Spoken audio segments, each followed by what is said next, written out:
اس لیے میں دعوے سے کہتا ہوں ہمارا کوئی عالم بے عمل ہو سکتا ہے، لیکن اگر مسئلہ آپ پوچھنے جائیں گے تو آپ کو بالکل سچی بات کہے گا کہ بھیا 3 طلاق ہو گئی جی ہمارے یہاں نہیں ہے، تو اہل حدیث کیا چلا جائے کہ تو اس لیے اس کو پیدا کرنے کے لیے اللہ نے آپ کی سرزمین میں، اور میں آپ کو صحیح بات بتا رہا ہوں، میں جب حج کو گیا، میں اپنی بات بتا رہا ہوں، میں بیت اللہ کے اندر گیا، میں نے بیت اللہ کو دیکھا تو میرے دل کے اندر ایک بات آئی، میرے پردادا حج کو گئے تھے، تو میں پہلا فرد تھا جو اپنے خاندان میں گیا تھا، میں نے اے اللہ میرے پردادا نے کتنی دعائیں مانگی ہوں گی اس بیت اللہ کے سامنے کھڑے ہو کر، اے اللہ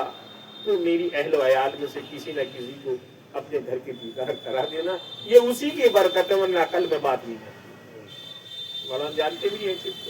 عقل میں بات نہیں آتی، لیکن یہ ان کی دعا تھی۔ اسی طریقے سے کیرتپور کے اندر جو بزرگ چلے گئے جن کو آپ بھی نہیں جانتے، ایک قبر پہ یہ لے گئے جن کے والد صاحب دفن ہے قاری میز کے، وہاں کون سے بزرگ دفن ہے؟ احمد صاحب گلاب صاحب، انہوں نے کتنی محنت کی ہوگی، کتنے آنسو اس زمین پہ گرائے ہوں گے اللہ کے خوف سے، یہ ان کے آنسو کا صدقہ ہے جو اللہ نے آپ کو نعمت دی، ان کی قدر کی۔ اور قدر کے لیے میں نہیں کہہ رہا کہ اس کو پیسے دو، مال دو، دولت دو، دین کی بات مراقبہ کیجئے، ذکر کیجئے، اللہ کا ذکر کیجئے، تو آپ کے اعمال کے اندر وزن پیدا ہوگا، اور جب تولے جائیں گے تو آپ کا پڑھنا باہر بھاری ہوگا، بھاری بات سے نہیں۔ تو اس لیے جناب رسول اللہ صلی اللہ علیہ وسلم فرمایا کہ دو الفاظ ہیں بڑے ہلکے پھلکی ہیں، سبحان اللہ و بحمدہ سبحان اللہ العظیم، اور ایسی بابت کرتے ایک عالم آپ کے بہت بڑے حکم فرمایا کرتے تھے کہ ان 2 لفظوں کی وجہ سے کھیتی اناج اگاتی ہے، ان کے پڑھنے سے جو پڑھے جاتے ہیں، بہت بڑے عالم۔ تو بہرحال اللہ تعالیٰ ہمیں قبول فرما لے، ہمارے بیٹھنے کو قبول فرما دے، اللہ ان دونوں حضرات کی اور ہمارے مولانا بیٹھے بیمار رکھتے ہیں، اللہ ان کو شفاء کلی کاملہ عاجلہ عطا فرمائے۔ یہ ہمارے کیا نام ہمارے ساتھ آئے ہیں جس میں ان کا بچہ بیمار ہے، اس کی یہ دعا کیجیے اللہ تعالیٰ اس کو شفاء کلی کاملہ عاجلہ عطا فرمائے رب العالمین۔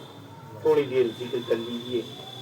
آپ 2 زانوں ہو کے بیٹھ جائیے یا 4 زانوں ہو کے بیٹھ جائیے،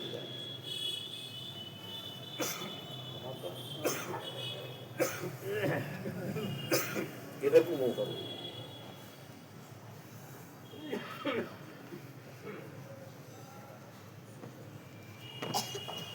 کہیے لا الہ الا اللہ محمد الرسول اللہ صلی اللہ تعالی علیہ وسلم، لا الہ الا اللہ محمد الرسول اللہ صلی اللہ تعالی علیہ وسلم، لا الہ الا اللہ محمد الرسول اللہ صلی اللہ تعالی علیہ وسلم، اشہد ان لا الہ الا اللہ وحدہ لا شریک لہ، صلی اللہ محمد رسول اللہ صلی اللہ تعالی علیہ وسلم۔ اللہ حاضر ہے، حاضر اور ہمیں دیکھ رہا ہے اور ہماری مدد کر رہا ہے۔ اب آپ کو گردن ایسے گھمائی، لا الہ الا اللہ، جب ادھر گردن گھمائیں گے تصور یہ کریں نہیں ہے کوئی معبود، نہیں ہے کوئی نفع نقصان پہنچانے والا الا اللہ، سوائے اللہ کے 33 مرتبہ کرنا انگلی، آواز کے ساتھ لا الہ الا اللہ، لا الہ الا اللہ، لا الہ الا اللہ، لا الہ الا اللہ، لا الہ الا اللہ، لا الہ الا اللہ، لا الہ الا اللہ،